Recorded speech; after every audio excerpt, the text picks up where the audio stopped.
এর মধ্যে যেন আর কোনদিন খুনি তৈরি না হয়, ফ্যাসিস্ট তৈরি না হয়, আমাদের দেশের টাকা বিদেশে পাচার করা সেই কুলাঙ্গার যেন বাংলার জমিনে তৈরি না হয়। কিন্তু আমরা ভারাক্রান্ত হৃদয়ে বলতে হয়, এখনো সেই মায়ের কান্না, বুক ফাটা চিৎকার, সেই শব্দগুলো এখনো আমাদের কানের ভিতরে ভাসছে। মা চিৎকার মেরে বলছিল, আজকে কয়েকদিন পর্যন্ত আমার সন্তান আমাকে মা বলে ডাক দেয় না।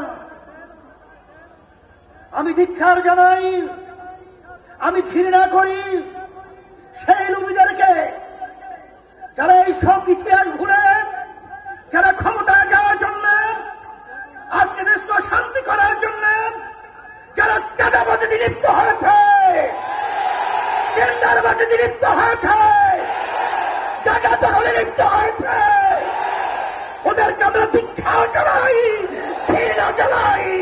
বাংলার জমিন থেকে এই চাঁদাবাজদেরকে উৎখাত করতেই হবে, আবার আমাদের প্রত্যাহার করতে হবে। এই বাংলাদেশের মধ্যে আজকে আমাদের দুঃখ সহকারে বলতে হয়, যারা নাকি চাঁদাবাজি করছেন, যারা আজকে এখনো বিদেশের সেই ইচ্ছা পূরণ করার জন্য যারা আজকে সুন্দর সুন্দর পুলিয়া ওড়াচ্ছেন, আমি সেই বাংলাদেশের ঘৃণিত শত্রুদেরকে বলব,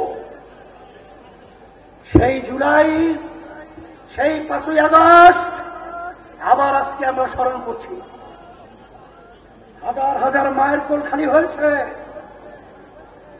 হাজার হাজার আমাদের বাংলাদেশের মেধাবী মেধাবী ভবিষ্যৎ প্রজন্ম সন্তানগুলোকে যে উদ্দেশ্যে তাদের জীবন বিসর্জন করতে হয়েছে, আবার সেই চিত্র আমরা আবার বাংলাদেশে দেখব, এটা কখনোই সহ্য করা যায় না, এটা কখনোই মেনে নেওয়া যায় না।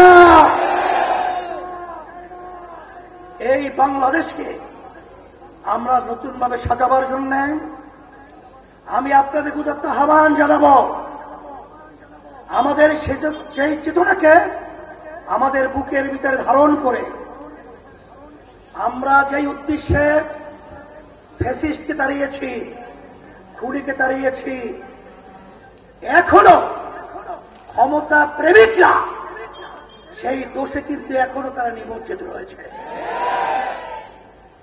আমি তাদেরকে বলবো, আমাদের যুদ্ধ শেষ হয় নাই, আমরা এখনো রাজপথ ছাড়ি নাই।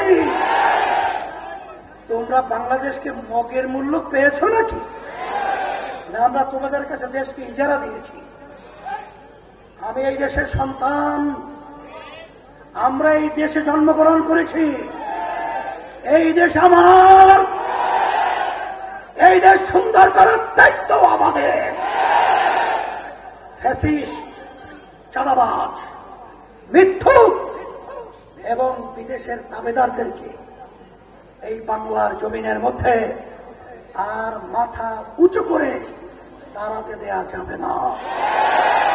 এর জন্য আমি বলবো, যে উদ্দেশ্যে আশা খাজারি আমাদের দেশের এতগুলো সন্তান জীবন দিয়েছিল, পঙ্গু হয়েছে, এখনো চক্ষু হারিয়ে তারা দিন রাত্র অসহায় অবস্থায় যারা আজকে পার করছে, আমার সাংবাদিক বন্ধুদেরকে বলবো, আমার প্রশাসন ভাইদেরকে বলবো, এবং সর্বশ্রেণী সর্বপেশা আমার ভাইদেরকে বলবো, আসেন আমরা সবাই একত্রিত হই, আমরা সবাই একাকার হয়ে এই খুনিদেরকে, এই চাঁদাবাজদেরকে, এই বিদেশি দাবিদারদেরকে আমরা এই বাংলাদেশের মধ্যে চিরতরে কবর রচনা করতে।